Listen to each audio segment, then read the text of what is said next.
Hey David, how's it going? Hey, good. Thanks. How you doing, man? Good, getting rolling here now that it's 2023. Making some game plans for the year for real estate. I know last year was kind of a crazy year for us. We pulled back quite a bit in real estate. The market shift caused us to pull back, and so hopefully I can spring forward this year with a little more setup in 2023 in January here. Yeah, that market shift was pretty wild and pretty fast, and it sounds like it's still shifting in some areas. Yeah, and for different business models, that can really be a thing. I know we just put an offer on a house today. Fingers crossed that one goes through. Right. So we'll see. I think some deals are out there depending on what you're looking for and what your business model is. But yeah, it's really interesting to talk with different people about what they're doing in this market. Because when I talk with other investors or when I go to real estate meetups, I hear a lot of conversation about like what's going on in this market and where do you think this is going next? Because those kind of questions really serve up a lot of the foundation of real estate strategy moving forward. And I know that's why we wanted to record last week's podcast about predictions and thought process and all that for 2023, so that then we can springboard off of what might be going on. What are these predictions? What are the kind of things that everybody is seeing? And then let's put that into action as far as, so what do we do about that in 2023? Yeah, and if you missed last week's episode, David and I made three wild predictions for 2023. Would love for you guys to check that episode out or to come on to the Facebook group, YFP REI Facebook group, and combat those opinions, agree with those opinions, give us your own opinions. We're all trying to figure out what's going to happen next year or this year rather, and it's a good time to kind of have that conversation. And even though our opinions might matter very little for your particular market, it still gives you an idea of what predictions you need to be thinking about, and then you can base a strategy on there based on your own individual market and your own shifts that you're seeing.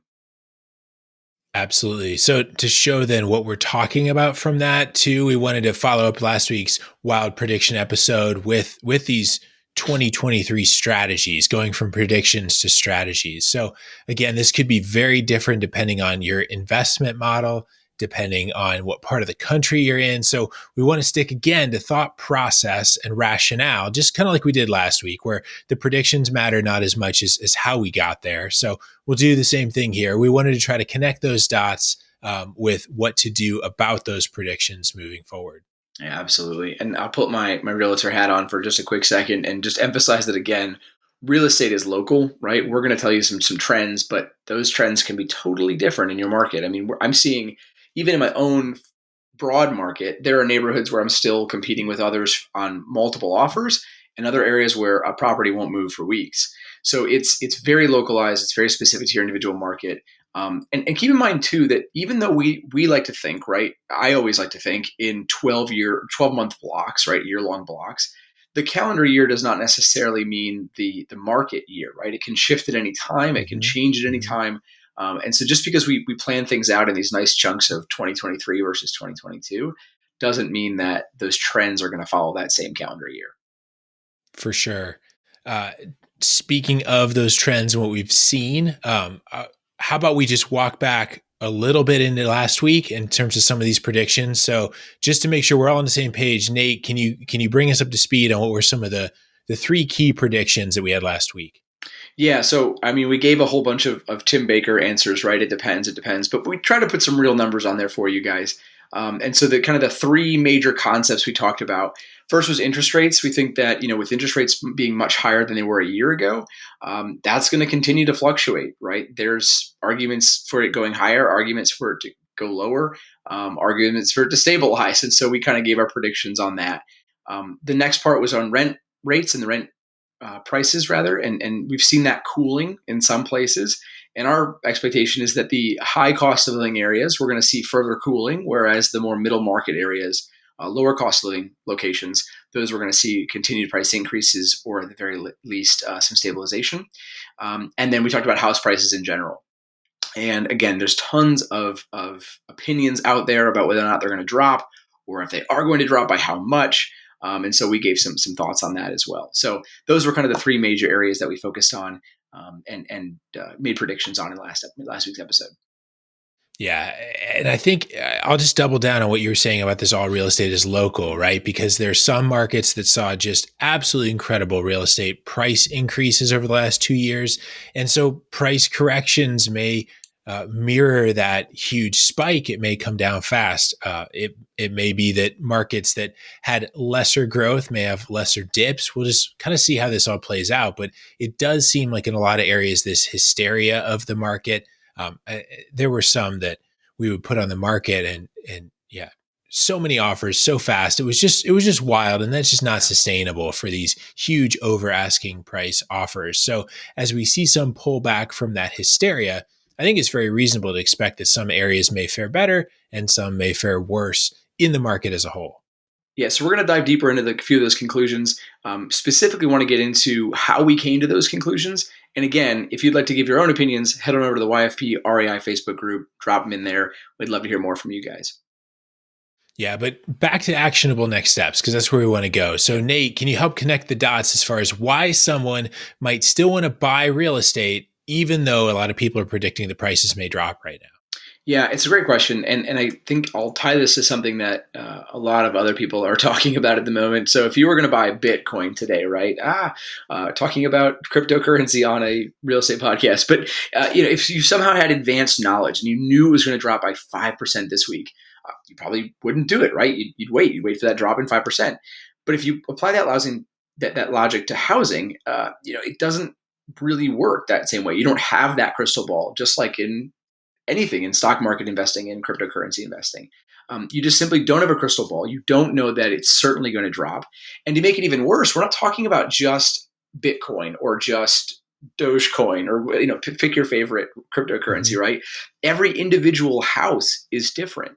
So even though the general market might drop, here in Cleveland we might be on the rise, or here in Solon, Ohio, we might be on the rise. Whatever it looks like, each one of those markets is going to be more and more specific. And then it's going to be even more street specific from there. So it's not something where you can say houses are going to go down in value. Even if you knew that 100%, that doesn't mean every single house is going to go down in value. So it's really hard for us to say, don't buy. We see a drop coming because it's not applicable everywhere. For sure. And I think that I like the city, the smaller part of the city, the Mm-hmm. block, and then even that house. Like we talk a lot about the Burr method, where you buy a distressed property, you rehab it, you rent it out, you refinance it, and then you have the option to repeat that process if you want. That's a lot of that comes in from bringing value through renovation. So, as an example, if we want to talk about a house that my wife and I worked on last year, we purchased it for about $75,000 if we just use some really round numbers. And then we did about $25,000 in rehab costs. At the end of that project, that house appraised for right around $130,000. So we were all in on what we brought for $100,000, but it was worth a lot more, $30,000 more. And so in that case, we kind of rode some market appreciation. We weren't expecting it to be that all the way to 130, but let's say again, round numbers, we were hoping for 120 and it came to 130. That's great news. In this market, if we're hoping for 120 and it drops to 110 or even 105, if we're all in for 100, that still may be a really good buy, particularly if it's a good rental. It's something we want to hang on to. It's in a good area. We're expecting longer term appreciation or rent appreciation, or if there's other upside to that. So even when you get down past the block level to the individual house level, there can still be deals out there to buy from distressed properties or properties that need a little bit of work, and you can create a lot of value. Yeah, that's a great example of, again, even when the market, and you're talking about housing market in general, is doing one thing at a global level, individual houses might see very different trends. And again, that specific house may have not have been desirable because of the amount of work that was required, right? Not a lot of owner occupants want to buy that big of a project, perhaps. Or maybe they're worried about the general market trends. And so they're saying, well, that house needs work and the housing market in general is going down, so I'm not going to bother with this, right? But if the market had cooled, like you said, you still would have bought that property below market value. So you can still assess deals this way, even if the market's going to drop. You just have to do it in a way that we didn't have to before, where you were always expecting the market to continue to increase. And it almost didn't matter what you bought, it was going to go up in value, right? You have to be a little more strategic about it this time around. Yeah, and I think that's healthy. I think you can get into trouble when you're expecting that, oh, it doesn't matter, this house will be a deal because the market will save me, right? So Yep. I think we should talk about that a little more in a little bit here. But one thing that I'm also thinking as we look to 2023, if the typical buyer is scared of interest rates, they're scared of falling values, scared of the unknown, kind of like you're saying, that demand might be a lot less than the hysteria of mid 2022 when everybody was trying to snatch up those very few houses that were out there on the market. So if demand comes down and if supply comes up a little bit, there may be opportunities for real estate investors to buy discounted properties as well, because oftentimes we think of values and coming in on that back end on the sale and with demand.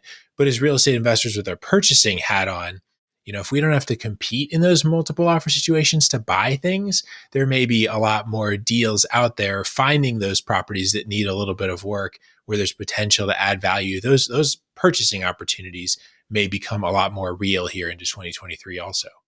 Yeah, I'm already starting to see that. I'm actually working on a deal right now with an investor client, and the property has just been sitting there. It definitely needs some work. It's a lot of cosmetics, but it needs a $40,000 injection of cash to make it a viable place and really bring it up to the standards of the nearby area. And so people aren't really touching it, and we're working through negotiations, but we might be able to get a good deal on it. So it's those kind of things that you can start to look for when the properties have been sitting for a little bit longer. And again, just there are opportunities out there. You just have to be able to identify them and plan for them. And if we're looking at the big picture of where we're going, and you and I, David, talked before we sat down to record this, that there are kind of three key ways to manage that real estate investing in 2023 using that same kind of a concept. And a lot of this we can pull from the interviews that we've had with investors over the past year, right? A lot of individuals that are doing this and integrating into their business. And the consistent themes that we've heard from everyone that we've talked to are really, one, run your numbers carefully, kind of applies no matter what the scenario is. Two, look to add value, right? Can you inject value into a property? Can you force appreciation? And three, don't count on the market to save you. Again, like I said before, we're seeing a ton of people that last year looked like geniuses no matter what they bought because the market came in and a rising tide raises all boats, right? But if the market is starting to fall, even if it doesn't, you want to be planning like that market will not be there to save you. Basically, the market rise will not be there to save you. So, right. David, I think with those ideas in mind, and you're starting to run numbers, let's break those down. Can we get into the specifics on some of those? Yeah, because I think that we really need to emphasize the math and the numbers, because we've talked several times about getting your math right. And I like that we've heard from so many guests on the podcast this year that have talked about how it's so important to just stick with those fundamentals and making sure that the math checks out, not falling in love with the property emotionally and then fudging the math, but like knowing that like this is what it's going to cost to do these things. And so, because it is very easy to walk into a house and say, this layout is great, this neighborhood is great, look at this new flooring, this kitchen's beautiful, like those kind of things, and then start to overestimate some of that actual value. Even just with an investor hat on, even if you're not captured by those cosmetics, I think investors fall into a similar thing where you walk into a property or you see a property online and you see, this rent to price ratio is amazing. Like when I get out my spreadsheet, I know that this is going to be a great deal. And then you walk in there and you want to look away from the problems that start emerging as you look around the house. So it's really easy to convince yourself of a good deal, but parking that emotional attachment and focusing on the numbers is how you can make sure that will be a good investment. Yeah, I'll give you a good example of that from this past year. Actually, just a couple of months back, Kristen and I were looking at a property in Pennsylvania that was sort of this property that it was kind of the perfect sweet spot. It was 3 hours away. We could use it as an Airbnb, but we could also use it ourselves occasionally. And it was just this amazing 5-acre ranch that was built right alongside this river, this trout fishing river, and it was incredible. It was like exactly what we've been looking for, but it needs a lot of work. And so it was listed, I think, at $375 when we first looked at it. And we walked the property with some agents in the area. I made a ton of notes about what things need to be fixed up or rehab before we could even think to rent it out as an Airbnb.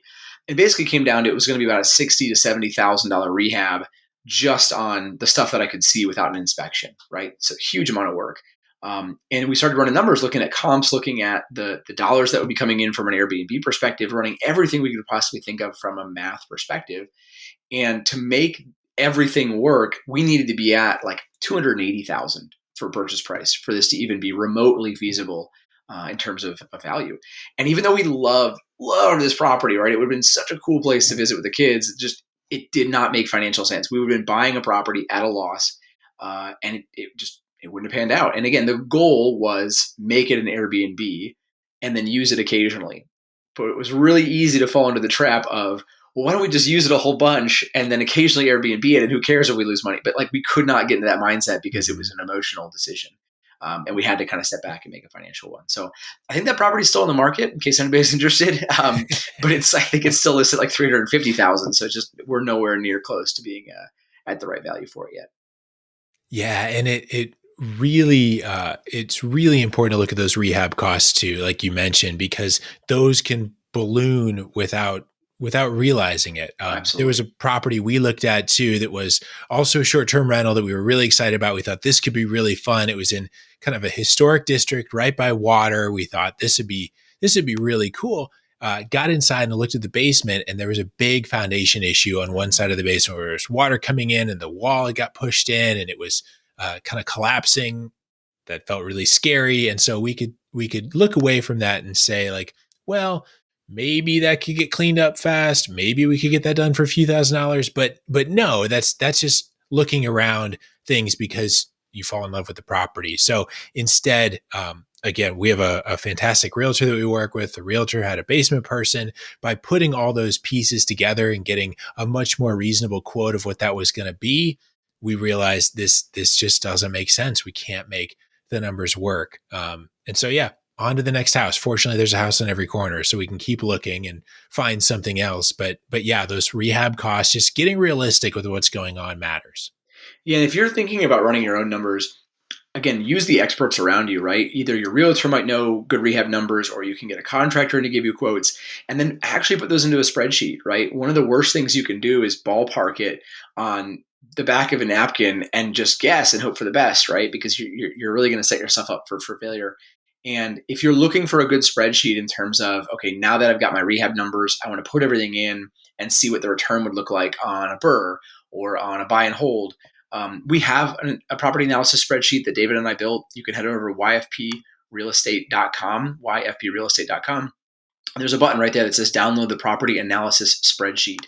So really encourage you guys to check that out. Great way for you to run your math in the same way that David and I do. There's a bunch of notes all over the spreadsheet that kind of tell you how to run the numbers and why we're putting certain values in. So it's definitely worth checking out. yfprealestate.com for that one.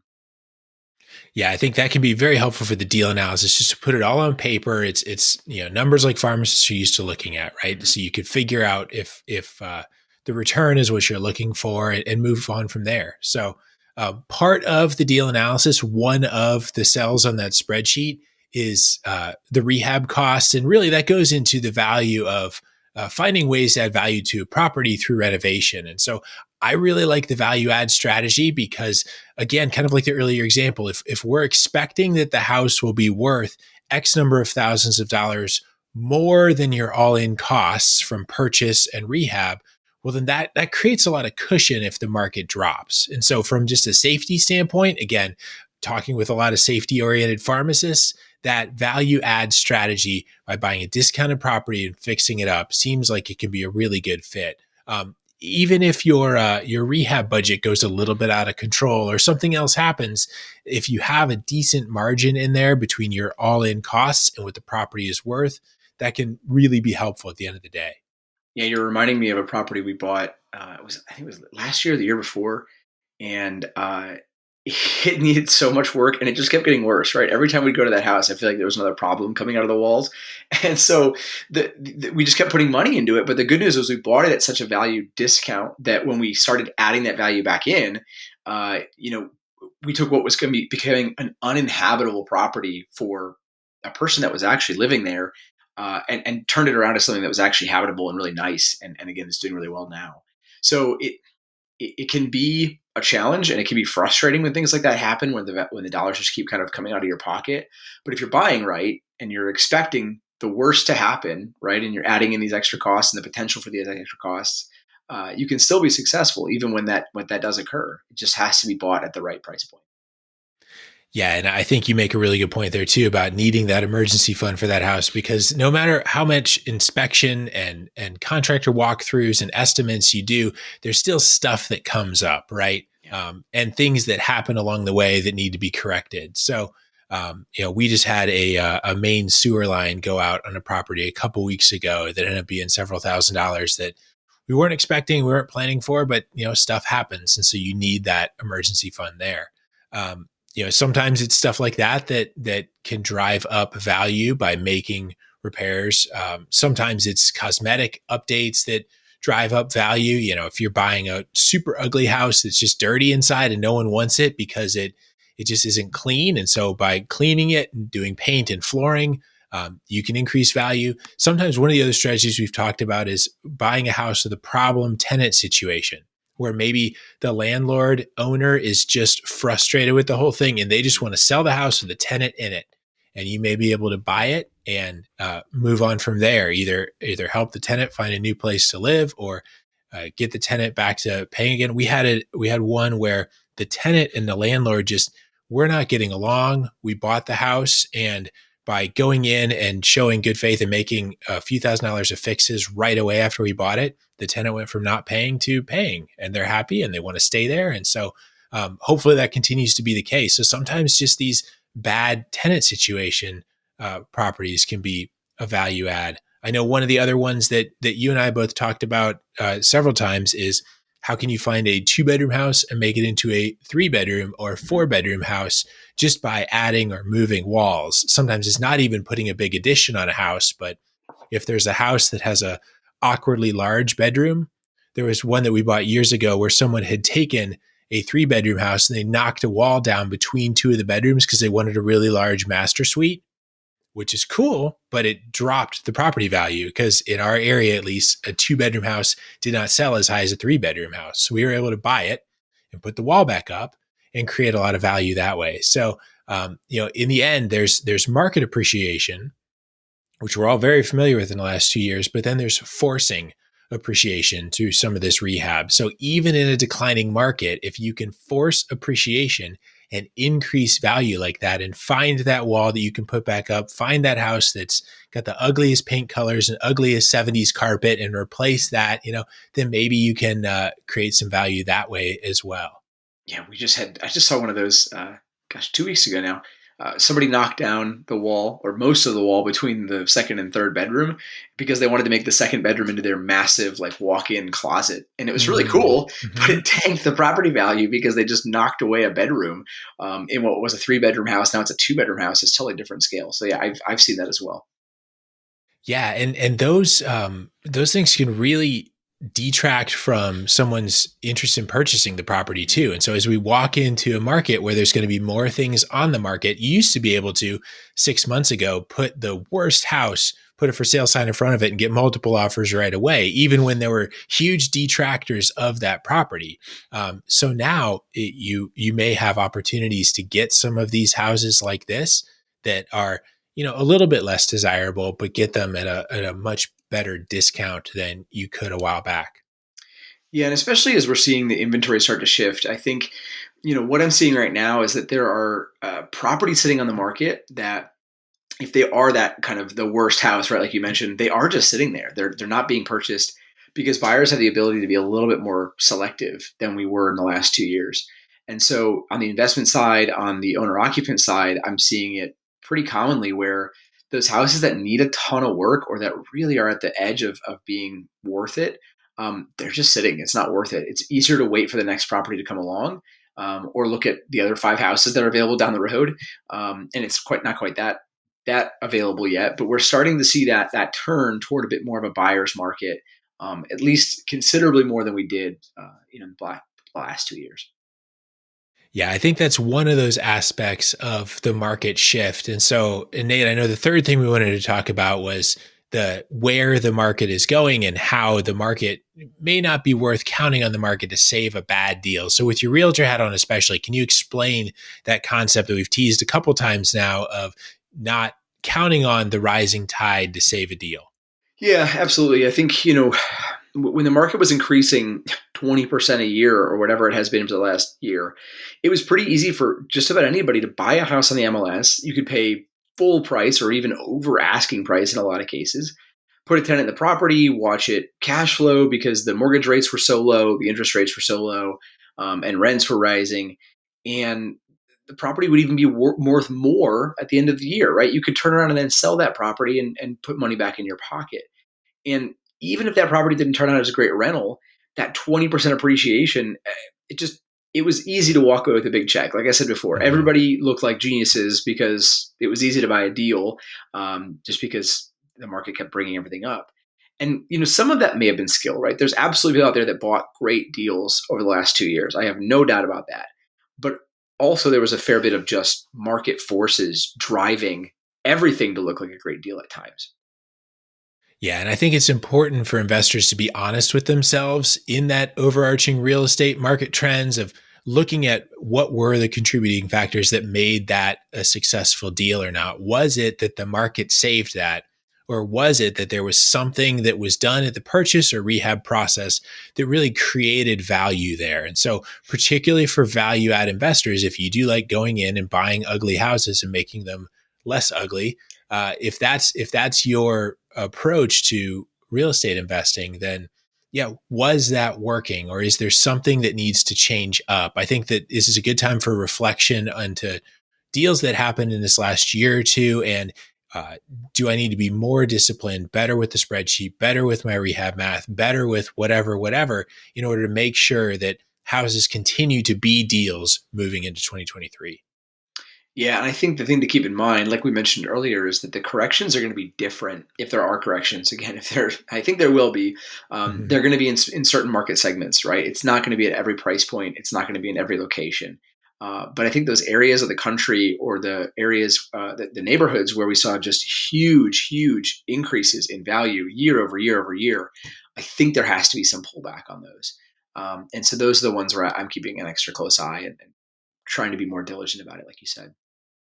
Yeah, and to try to make this really tangible, I know like one of the things that I'm looking at moving into 2023 is I don't want to sit on like a year-long project or an Mhm. 18-month project. Like I want to make sure that if we are going to do some sort of value add, that it's going to be a pretty quick job, so that we don't have a lot of time for the market forces to play out. We know that from start to finish, uh, hopefully there's not going to be that much movement. And then I'm also penciling in that even though we're trying to go fast, if we don't go as fast as we hope, or if there is more market shift than we expect uh, in that investing period, I'm penciling in that stress test that was talked about a few episodes back of what if the market drops 10%? What if mortgage rates go up 1% or 2%? What if the market drops further than 10%? At what point does this go from like a pretty good deal to a okay deal to, well, at least I broke even to I'm going to get hurt on this one, and trying to figure out what that difference is so that I can play that through and figure out kind of likelihood of each and then push that against my risk tolerance to see, is this a purchase that I'm comfortable making? Yeah, I'm in the same boat. In fact, I just was advising a client yesterday, and we were going through a CMA, looking at their property and trying to determine what we think it might be worth, if they did some rehab work to it, and so on before we buy it. And when I pulled the final numbers, I said, "Look, here are the comps, but let's take these and drop them by 10%, right? Just so that we Mhm. know if these are the comps today, and we're talking about a 6 month window of rehab and refinance." We need to plan for at least 10% correction. And if the numbers still work, and they did, but if the numbers still work, then let's pull the trigger, right? I feel pretty confident that even if that happens, we're good, especially because the plan for this particular property was a long term buy and hold. So if everything goes terrible and we have to sell it in the year, I still think we're okay. But ideally, we can ride out that market downturn if there is one, and ride it up on the other side when they hold this property for a long time. So I like planning for that, and then making sure the numbers still work even with that downturn factored in. Yeah, and I think it's super important what you mentioned there about going back and applying some kind of correction factor to comps, because I know a lot of times when you're looking at, well, what did stuff sell for in the area, Mhm. most folks that I talk with are looking back in a 6 to 12 month period. And if we look at what was the market doing 6 months ago, Or 12 months ago, that was the hysteria of multiple offers Yep. and huge over asking price things. And so the market just isn't behaving that way right now in a lot of areas. So applying that correction factor, there was a lot of time where you could look back 6 or 12 months, and that was relatively predictive of what's going on today. And I think there's a lot of areas where it's just not. Yeah. And so having someone in your corner that's helping you with that math, I think can be really helpful moving forward here into 2023. But really, as we wrap up here, those are kind of the three things that we wanted to make sure that folks are thinking about into 2023, and at least you and I are thinking about into 2023 is right, like running the numbers very carefully, like sticking to fundamentals and being disciplined in the math, not falling in love with the property, but recognizing it's an investment and it's a math problem. Second is looking to add value where you can. If you can force appreciation, you can hopefully overcome any sort of market forces there. And then third one is not counting on the market to save a deal, but instead just being comfortable with, if the market corrects, am I still okay? Yeah. Great points, David. And I'm glad we put this together because I think it gives a bit of a framework for people to start thinking about 2023 and their goals and how they can approach deal analysis and all the pieces that go with it. So hopefully that's helpful. Again, really encourage you guys to check out the deal analysis spreadsheet that David and I put together. That's at yfprealestate.com. There's a button right there for download the real estate deal analysis guide. We've got a guide on there that you can download, which is fantastic if you're looking for kind of the basics. And then again, we've got the Facebook group. The YFP Real Estate Investing Facebook group is an awesome place to connect with other pharmacists and investors, people doing what you are either trying to do or are just starting off doing. And you can throw questions out there, get opinions. David's thrown houses on there to get an idea of what paint color to use on a house before. So it's a great place to kind of connect with others that are doing the exact same things you are. So hopefully that helps you guys, and hope you have a great start to the new year, and we'll see you in the next episode. Thanks for listening to the YFP Real Estate Investing Podcast. If you like what you heard on today's show, please leave us a review and subscribe to the show so you never miss an episode. If you have a question, know someone that would make a good guest, or want to connect with Nate or David, head on over to yfprealestate.com and join the growing YFP Real Estate Investing Facebook group. As we conclude this week's episode of the YFP Real Estate Investing Podcast, an important reminder that the content in this podcast is provided to you for your informational purposes only and is not intended to provide and should not be relied on for investment or any other advice. Information in the podcast and corresponding materials should not be construed as a solicitation or offer to buy or sell any investment or related financial products. We urge listeners to consult with a financial advisor with respect to any investment. Furthermore, the information contained in our archived newsletters, blog posts, and podcasts is not updated and may not be accurate at the time you listen to it on this podcast. Opinions and analyses expressed herein are solely those of your financial pharmacist, unless otherwise noted, and constitute judgments as of the dates published. Such information may contain forward-looking statements which are not intended to be guarantees of future events. Actual results could differ materially from those anticipated in the forward-looking statements. For more information, please visit yourfinancialpharmacist.com/disclaimer. Thank you for your support of the YFP Real Estate Investing Podcast. Have a great rest of your week.